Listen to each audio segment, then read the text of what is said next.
properties in the city that would be zoned neighborhood business. So that's the map change, and then we provided an update to the neighborhood business and district chapter here. So this is right out of the ordinance right now. There are a few changes here that we are proposing, which I will call your attention to. One of them is on the bottom of the first page, section 10.2, uses permitted by right. Everything is the exact same except for items K and L. We have added single-family dwellings and two-family dwellings as uses permitted by right in that district. So by rezoning those properties to this district, then adding single-family dwellings by right, those properties would then become conforming uses. Okay. On the following page, there's a couple other modest adjustments that we made here to the ordinance. In section 10.03, there was a subsection D that was once there that allowed for commercial storage warehouses. We took those out because it wasn't a land use that we really felt was particularly compatible with that district. I thought it was kind of odd it was in there in the first place. That's a more industrial activity in our opinion. And so, one, they're permitted in a couple other zones in the city, so we're not excluding them. And two, we feel like it's a little, this one felt like kind of an odd one to include in there with the rest of the permitted and special uses, so we took that out. The last thing then that we want to change here is under section 10.04. And by the way, this is a great preview for what we're going to be doing next month when we go through the rest of the commercial district. But anyways, section 10.04, there's a few changes to be made. So on the table at the bottom here, the front yard and side yard is unchanged. The rear yard is unchanged. The item for lot coverage, so this used to just say lot coverage, and then it said 60% including building and parking areas. It didn't indicate if that was a maximum lot coverage or a minimum lot coverage, so we didn't know what that meant. So typically lot coverage is a maximum. So we're adding the word maximum in there to the left hand of the table. And then we're deleting the parenthetical phrase in here that said including building and parking areas, and it's just going to be 60%. And so the way that I would propose, I think, using lot coverage moving forward is that we not include parking areas in that calculation, because otherwise most commercial properties along Main Street, like when we did the Burger King, for example, you know, it's like 95% probably paved or building or something. And so if it's 60% and you're including parking areas in that calculation, then I mean you have so many non-conforming issues in the city, it's unbelievable. How we've been dealing with this in the past is that you know, we require more open areas than, as long as you're moving in the right direction, you're giving us a little more landscaping and a little more, you know, buffers and things like that. We've been okay with it. But I would still prefer to just get rid of it entirely and then just keep the 60%. So I'm suggesting that change. And then the last couple things that we're doing here is that these are 66-foot lots here. And so I'm proposing that we keep, these are basically R2 residential lot standards. And for the existing uses there, it really doesn't make a lot of difference because the lots exist.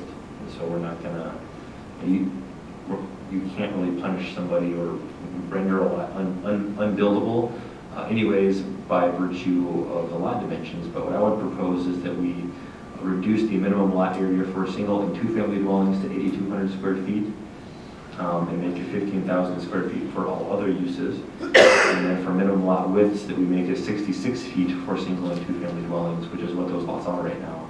Then make it 80 feet for all other uses. So if you want to have so if some point in the future somebody buys a couple of these and they want to have a small commercial business, okay, that's fine, but you have to have more than one lot, so you get that little bit of extra width, because a commercial use is going to require a little bit more land area anyways. So those are the changes that we are proposing to that district. That's all. They're not, you know, they're not particularly earth-shattering in terms of their effect. Overall, I think it'll just help make things a little, you know, operate a little bit more smoothly. Basically, it kind of blesses the existing pattern that's been there for, who knows how long, decades. You know, lots have been platted this way for decades and decades and decades. So this kind of memorializes that in the zoning ordinance. And it'll allow the existing and future property owners to have a conforming use on the property, that, if something happened, God forbid, they wouldn't have to fuss with rebuilding. Now, it's possible that some of these houses may not conform in terms of like a setback or something, and this wouldn't necessarily solve that. I don't want, we're not intending to solve for everything here. I don't think that's going to be much of a problem, but it's possible. But this will solve the primary issue right away of, look, if something happens to these properties and one of them catches on fire or something, then they're just out of a house. And that's it. And you can't sell it. It's harder to fix it up. It's harder to get a loan if you're not conforming. You have to disclose all that when you're seeking a mortgage or a line of credit or something. So this should make it much easier and much more workable for the property owners, for prospective property owners and the banks to deal with the properties and for people to make. So in essence, this will satisfy the property owners' concerns. Yes. And secondarily, it also reflects back to our master plan and keeps that in operation. Yep. Third of all, it sets a model if there are any other properties similar to this in the city, where this same model could be used. Yeah. I don't know that there are any. I don't think there are. It's possible. I can't think of any. But and if there are, it's already done, and we've already started our work for next month. Yep.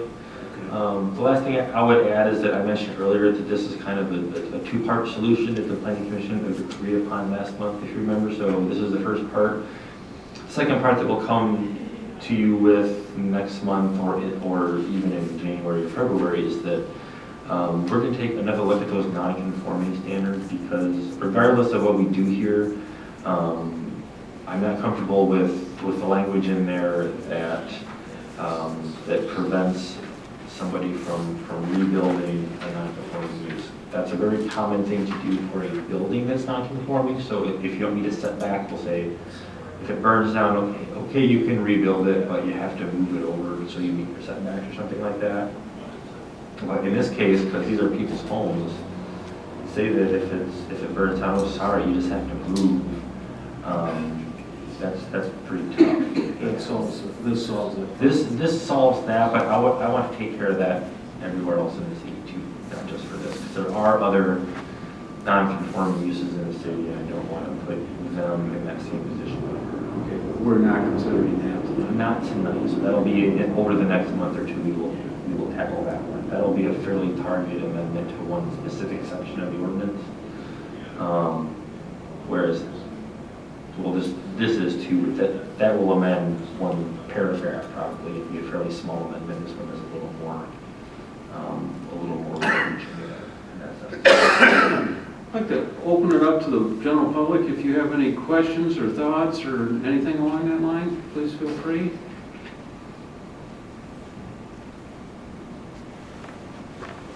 Just give us your name and address, please. David Stephan, I live out in Alto, but I'm speaking with Jessica in our homes. A couple of the questions are, what is the time frame that this would happen if it is passed? And then second question I have is, are any of the restrictions, such as the percentage of lot that's under building? I think when I lived in Lowell, it was, like you said, so much building per property, like 60%. Mm-hmm. Do we know if these properties conform to that now, or were they under that restriction before? And maybe they weren't conforming, but they weren't conforming before. Are we putting anything into place that would make something that was conforming to the old standard non-conforming now, so that we should look into that? So first question first, time frame wise, if the Planning Commission recommends approval tonight, it would go to the City Council probably at their next meeting, which is next Monday. And then if Council approves it, they have to publish a notice in the paper to make it effective, so you're looking at less than a month before it's completely effective. Okay. As to your second question, I don't think so. Specifically with the lot coverage, I know none of these houses meet 60% of the area. Okay. I did, when you said it was the parking area too, on the lot. She's looking at his own all driveway and Yeah, parking lot. well, I I want want to pave some more. to, yeah, I want to take that part out, so we're not So including that would be, parking. okay, That so it would would be just part be of the the building in the garage, and then if there's setbacks, obviously if something Yep. happens, you have to move it. Correct, So you're on your own property, Correct. then, okay, correct. thank you. Thank you, sir. Any other questions from the general public? Any other questions from commissioners? I'd like to close the public hearing then portion of this. Again, any other questions from the commissioners? Can I have a motion then to approve the neighborhood business district rezoning to C1? So moved. And do we have support? And any other discussion? Sue, roll call, please. Commissioner Chambers, Yes. Commissioner Ellis, Yes. Commissioner Plank, Yes. Commissioner Schreiber, Yes. Commissioners Cadwalder and Padula are absent, and Chair Barker. Yes. Thank you. We will then pass on that rezoning to the city council, and they will take that and, Yep. May I make one suggestion to also recommend the text amendment portion of this also to council? So there's kind of two steps here. One is rezoning the properties. The second part of it is actually changing the text of the C1 district, so I would like the motion to be clear. be under a special land use. It Do would I be have a motion to permitted by approve right. the text for section 1003, special land use? Be 10, well, the changes would be made to 10, I would say to just recommend the chapter 10 Chapter 10 as text. as edited or As edited. corrected. Do I have a motion? I'll make that motion. And support? Support. Any discussion? All in favor of recommending that, please say aye. Aye. Thank you.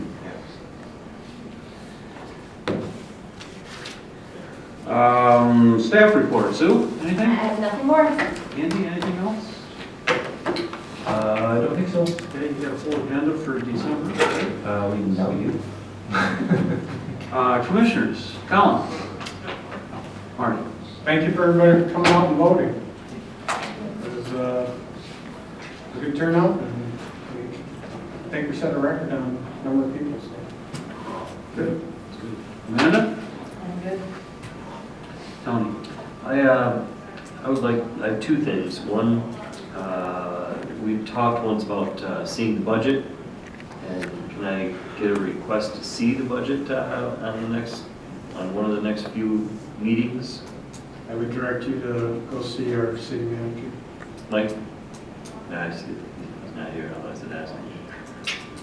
But didn't we have discussion that we would Is talk it- about this or go through it or something? Yeah, is it possible to have Mike or somebody come here and just kind of go through the city budget in general? I mean, it doesn't have to be extensive, but, You can. I mean, that's been the request from several here, But, so. I mean, you're the, you as the chair, I think that's something that we should direct, go ask Mike. Okay, I, I will ask him then. because I don't want to make a, No, I one understand. or another, so. Yeah, that's fine. I'll ask him. Because I, Because just a general thought on it, at least some kind of presentation as to where you find stuff, what it is, when it's done, all of those kinds of questions. I mean, we're constantly being asked those kinds of questions by the general public, so it just seems to me as though, and Tony brought it up, so I think I'm it's constantly being asked different questions, I'm like, yeah, I have no idea. And I said, it creates a, I think a lot of what goes on in the city for budgets and stuff like that really has no, planning commission has no, very, Right. So. I agree, but As as as someone involved individuals, in the right. city. As, Right. as city We can ask. resident, as a user. So. Yeah. But, Okay. yeah, I just asked Mike, Okay, let him make that call. yeah, figured out. My second Yep, I'm thing is, sorry. the status on the condo development, how is that going? I mean, I haven't heard anything in the last couple of months. They're working on it right now. Phase one, it's all set, everything's good. Phase 1 was approved. Last I see, I mean, they asked for sign, permit for a sign, which I think we granted. But yeah, I think I'm moving forward so far as I am. But it was approved by council that I can. The PUD was. Yes, Yeah. yeah. Okay. And phase one was approved along with that, so if and when they get to phase two, they will come back here for what Does the- essentially will be a site plan review. I just have one quick thing. Congratulations, Marty, on Thank you. on your election. And secondarily, do I have a motion for adjournment? Go ahead, Amanda. Do it. You're good. All right, I will make a motion that we adjourn at 8:04. I'll support. All in favor, please say aye. Aye. We stand adjourned.